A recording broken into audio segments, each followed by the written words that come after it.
Hello प्यारे बच्चों, स्वागत है आपका सतलोक स्कूल जयपुर में। मेरा नाम है गन्नू। प्यारे बच्चों, आज मैं आप सबको पढ़ाऊंगी एनसीईआरटी 10 क्लास मिक्स की बुक के बारे में। ठीक है, उसमें हमारा चैप्टर चल रहा है टू में हमारी एक्सरसाइज चलेगी 2.1। ठीक है, अब एक्सरसाइज शुरू करने से पहले हम चैप्टर जो 2 है उसका जो मेन टॉपिक है हमारा बहुपद। अब बहुपद किसे कहते हैं बहुत सारे बच्चों को नहीं पता होता है, तो मैं आज उसके बारे में आपको कुछ बताऊंगी कि बहुपद किसे कहते हैं, बहुपद के प्रकार और उसमें कौन कौन सी चीजें आती है, ये सब कुछ मैं आपको आज बताऊंगी। तो चलिए आइए प्यारे बच्चों, आज की क्लास हम शुरू करते हैं। देखिए प्यारे बच्चों, सबसे पहले हम क्या सीखेंगे, प्रश्नावली 2। प्रश्नावली 2 का जो टॉपिक है वो हमारा है बहुपद।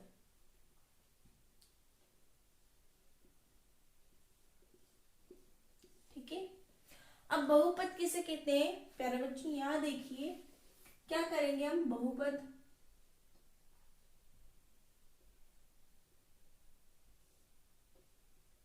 ठीक है, अब बहुपद किसे कहते हैं, ऐसे बीजीय व्यंजक।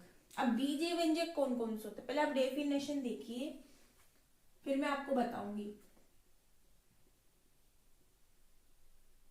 ऐसे बीजीय व्यंजक जिनमें जिनमें चरों की घात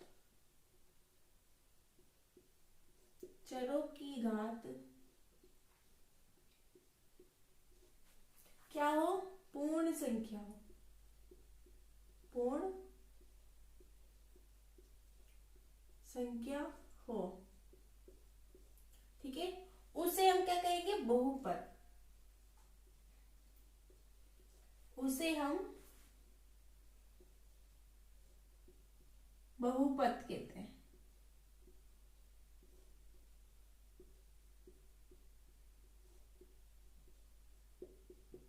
ठीक है, यहां तक कंप्लीट। अब देखिए क्या है, बीजीय व्यंजक कौन कौन से होते हैं। पहले डेफिनेशन पढ़ी, ऐसे बीजीय व्यंजक जिनमें चरों की घात पूर्ण संख्या हो उसे हम बहुपद कहते हैं। अब बीजीय व्यंजक कौन कौन से, बीजीय व्यंजक दो तरह के होते हैं, एक होता है हमारा चर और एक होता है हमारा अचर। ठीक है, तो उसके हम यहाँ लिख लेंगे, एक हमारा चर, दूसरा होता है हमारा अचर। ठीक है, अब ये चर कौन कौन से होते हैं, चर में हम वो ले लेंगे जो हमारे कैपिटल वर्ड होते हैं ना, ABCXYZ। ठीक है, वो सारे हमारे क्या कहलाएंगे, अचर। जो हमारे ABCD है कैपिटल वर्ड है ना, जो भी ABC, ये हमारा XYZ, ये सारे जो हमारे हैं वो क्या कहलाएंगे, हमारे अचर मतलब चर। और अचर हमारे कौन कौन सी हो जाएगी, संख्या जो हम गिनती लिखते हैं, तो 0 ले लिया, 2, -5, माइनस की प्लस की सारी संख्या है, 22/7 है ना, √2, ये हमारा पाई। जो जितनी भी जो ये संख्याएं हैं वो सारी हमारी हो जाएगी अचर। ठीक है, अब इसके बाद देखिए प्यारे बच्चों, जो हमारा जो अचर है, जो हमारी जो संख्याएं हैं और जो चर वाली संख्या है, इन दोनों के बीच में जब मतलब गणितीय संख्याएं आनी भी बहुत जरूरी है। अब गणितीय संख्याएं कौन कौन सी होती है,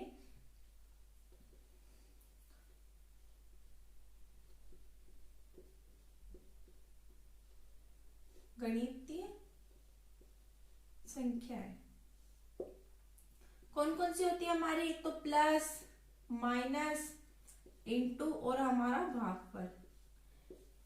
ठीक है, ये हमारी सारी क्या कहलाएगी, गणितीय संख्याएं।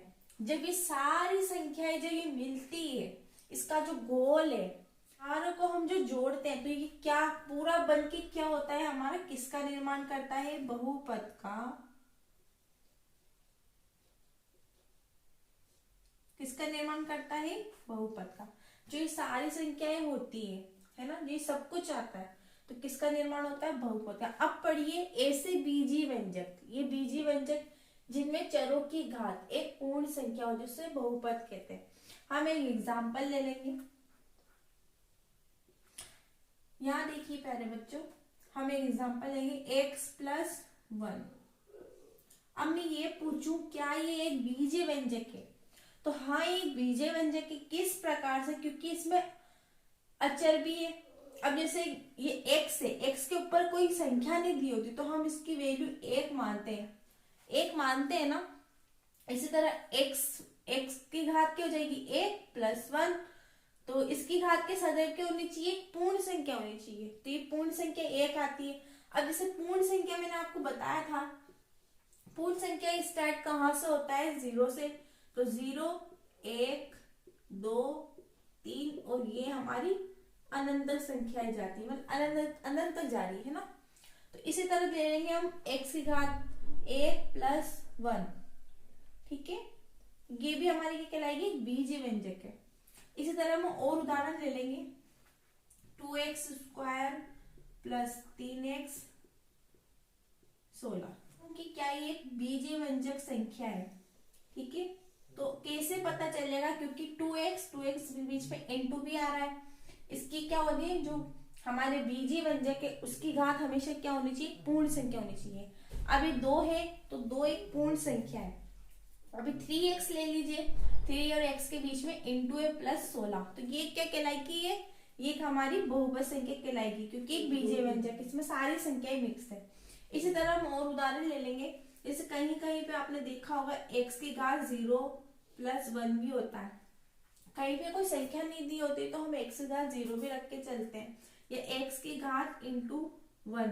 अब जैसे x दिया होता है हमें, x दिया होता है खाली, अगर ये पूछूं ये खाली x² मतलब x की घात 0 दे रखी है, अब ये पूछूं कि क्या ये एक बहुपद संख्या, तो ये भी एक बहुपद संख्या, क्योंकि जब x की घात 0 होता है तो इसमें ना कुछ संख्या होती है, हम 1 भी लिख सकते हैं इसके आगे, जैसे हम ऐसे करते हैं ना, x की घात 0 इंटू 1 तो बराबर में x की घात 0 भी आता है। इस प्रकार से भी हम कुछ उदाहरण ले सकते हैं। तो इस प्रकार से कुछ उदाहरण लेके हम इन चीजों को समझ सकते हैं। अब आप डेफिनेशन पढ़िए, बहुपद किसे कहते हैं, ऐसे बीजीय व्यंजक जिनमें चरों की घात पूर्ण संख्या हो उसे क्या कहेंगे, हम एक बहुपद कहेंगे, ठीक है। अब हम इसके आगे पढ़ेंगे बहुपद के प्रकार, ठीक है। बहुपद के प्रकार कौन कौन से होते हैं, पहला हमारा होता है रेखिक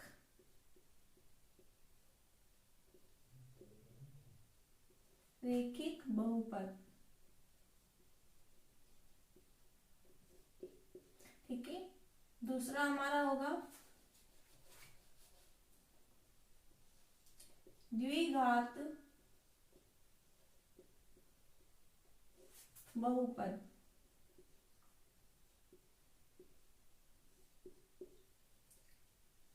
तीसरा होगा हमारा त्रिघात बहुपद,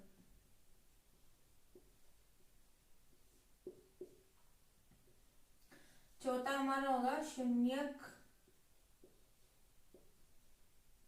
बहुपद। हम सिर्फ मेन टॉपिक पढ़ेंगे, ज्यादा इसकी डेफिनेशन में नहीं जाएंगे। अब देखिए रेखिक बहुपद किसे कहते हैं, कुछ एग्जाम्पल लेके मैं आपको समझाऊंगी, ठीक है। हमने एक उदाहरण लिया था अभी, जैसे हमने जब बहुपद किया था तो उसमें एक उदाहरण लिया था x+1, ठीक है। अब जैसे x+1 है तो इसमें कोई घात नहीं दी हुई है हमें x के ऊपर, तो हम इसको 1 मान के चलते हैं, x की घात 1 मान के चलते हैं, ठीक है। तो इसी प्रकार क्या कहलाएगा, एक रेखिक बहुपद कहलाएगा। क्यों, क्योंकि x के ऊपर 1 घात लगी हुई है, इसलिए हम इसे क्या बोलेंगे, रेखिक बहुपद। इसी तरह और उदाहरण ले लेंगे हम, 3x + 5x + 15। अब मैं ये पूछूं क्या ये एक रेखिक बहुपद है, तो हाँ प्यारे बच्चों, क्योंकि एक रेखिक बहुपद है। किस प्रकार से, क्योंकि हमें ना x के ऊपर कोई घात नहीं दी हुई है ना, तो जब घात नहीं दी हुई है तो हम उसको x की घात 1 मान के चलते हैं, ठीक है। तो हम 3x की घात 1 भी लिख सकते हैं और 5x की घात को हम 1 भी लिख सकते हैं। अगर घात नहीं दी हुई होती तो हम उसको लिखते हैं, अगर दी हुई होती है तो हम उसे नहीं चेंज कर सकते हैं, ठीक है। तो इस प्रकार से आपको ये पता लगना है। अब इसी तरह हम द्विघात बहुपद कैसे पता लगाएंगे, क्यों इतना से याद रखना है, जो ये x की जो वैल्यू होती है, अगर इसके ऊपर जो घातें होती है, 1 1.5 की 2 3 जैसे 0, तो उसी प्रकार से हम इन बहुपदों को नाम देंगे। इसी तरह देंगे द्विघात बहुपद किस प्रकार से होगा, हम ले लेंगे 2x² प्लस 4² प्लस 20। कुछ उदाहरण लिया है। अब जैसे मैं ये पूछूं क्या एक रेखिक बहुपद है, तो प्यारे बच्चों ये रेखिक बहुपद नहीं है, ये है एक हमारा द्विघात बहुपद। किस प्रकार से, क्योंकि 2x², अब 2x² लगा है, स्क्वायर मतलब द्विघात बहुपद मतलब 2 घात है इसमें, प्लस 4 1², इसका मतलब इसमें एक घात तो है, इसके अलावा हमें 2x² भी मिल रहा है, तो ये क्या हुआ, द्विघात बहुपद का उदाहरण हुआ। ठीक है, इसी तरह हम त्रिघात बहुपद का ले लेंगे।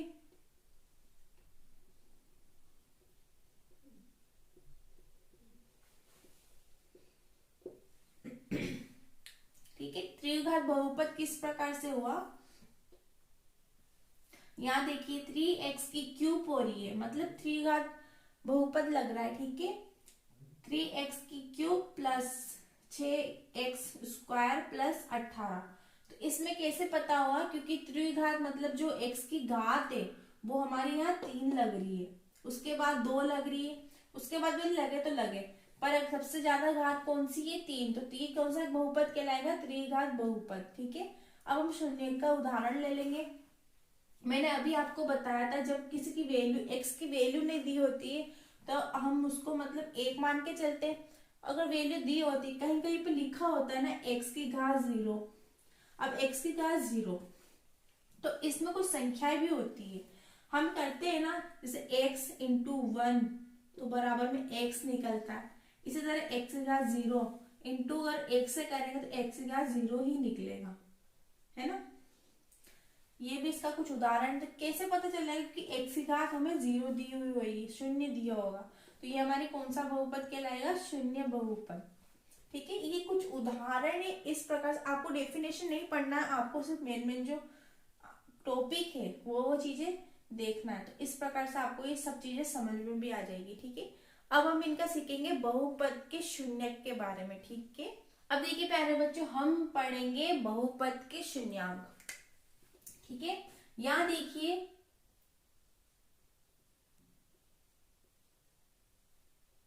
बहुपद के शून्यांक,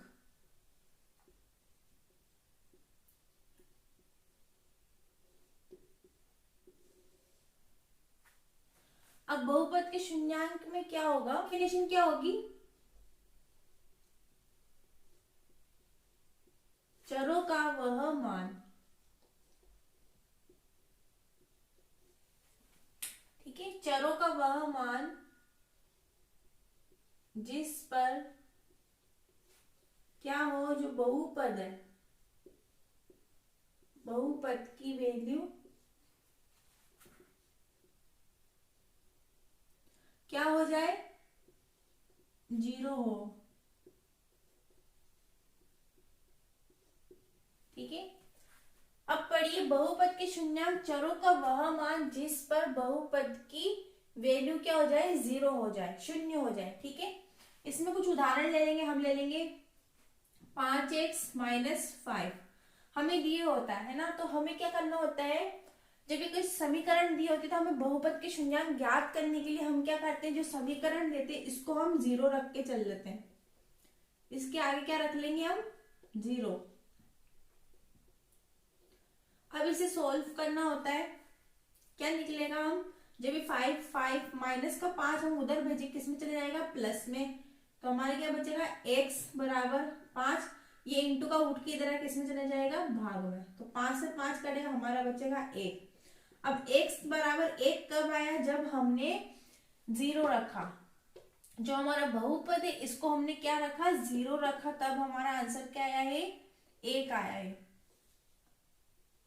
ठीक है, इसी तरह हम और उदाहरण ले लेंगे, जैसे कुछ समीकरण देंगे हमें, x² - 5x + 6। हम क्या करेंगे, जो समीकरण दी होगी हम इसको 0 रख के चलेंगे। हमें क्या करना होता है, जो हमें जो फर्स्ट वाली जो संख्या होती है और जो सेकंड वाली जो संख्या होती है, इन दोनों का हमें क्या करना होता है, इंटू करना होता है। ठीक है, इसका तो हमें क्या करना होता है, इंटू, और जो बीच वाली संख्या होती है इसके हमें करना होते हैं टुकड़े।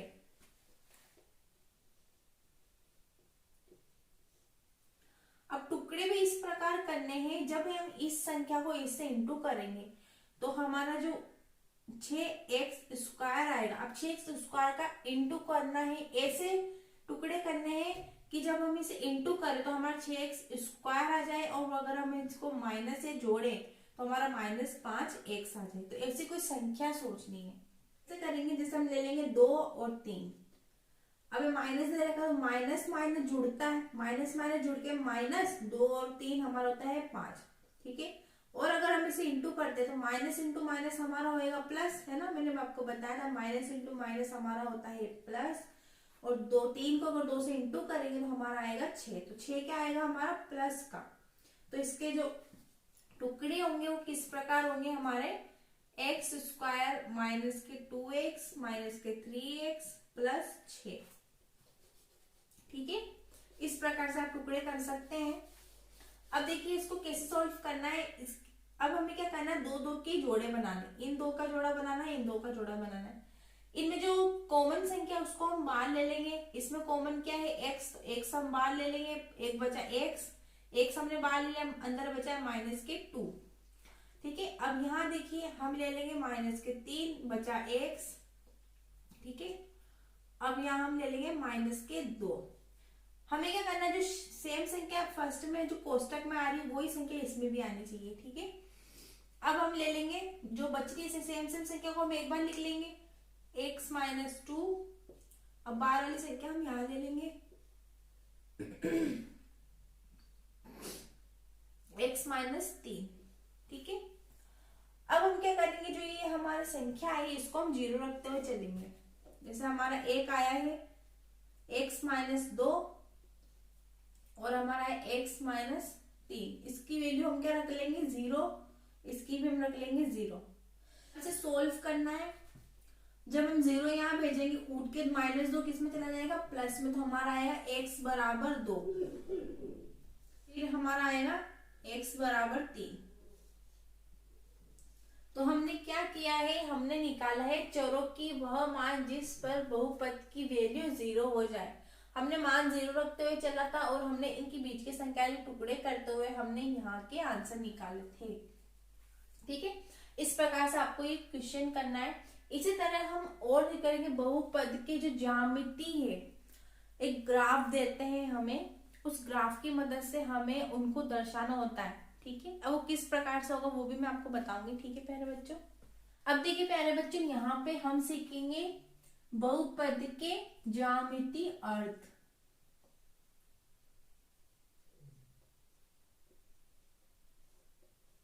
बहुपद के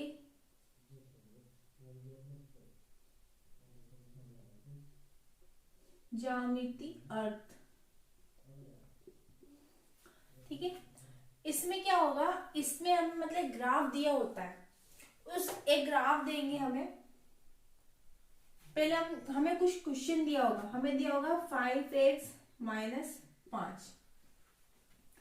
तो जो हमारा px होगा ये हम इसको 5x - 5 रखते हुए चलेंगे।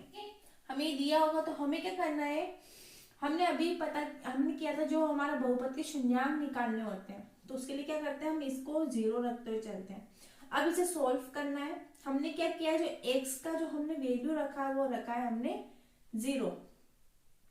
तो इसको सॉल्व करेंगे, x = 5/5, 5 से 5 करके हमारा आएगा 1। तो x बराबर हमारा क्या आया है 1। ठीक है, हमें क्या करना है, हमें मानते हुए चलना है कि x का मान 1 रखना है, x का मान 2 रखना है, x का मान 5 रखना है। इस प्रकार से हमें रखते हुए चल के फिर हमें ग्राफ तैयार करना है, उस ग्राफ पे ये सारी चीजें दर्शानी होती है। ठीक है, इस प्रकार से ये क्वेश्चन करना होगा। उदाहरण दे दिया, अब क्या करेंगे, हमें x बराबर हम रख लेंगे 0। तो यहाँ देखिए उतारेंगे, ठीक है, x की वैल्यू रखी हमने 0 -5, तो हमारा क्या आ जाएगा, जब हम 5 का इंटू 0 से करते हैं हमारा 0 5, तो हमारा x बराबर क्या आएगा हमारा 5, ठीक है। इसी तरह से हम और रख लेंगे, x बराबर हम रख लेंगे 1, है ना, तो हमारा क्या आएगा x इंटू 1 -5 बराबर 0, तो 5 एकम 5, ठीक है। तो हमारा क्या आ जाएगा, एक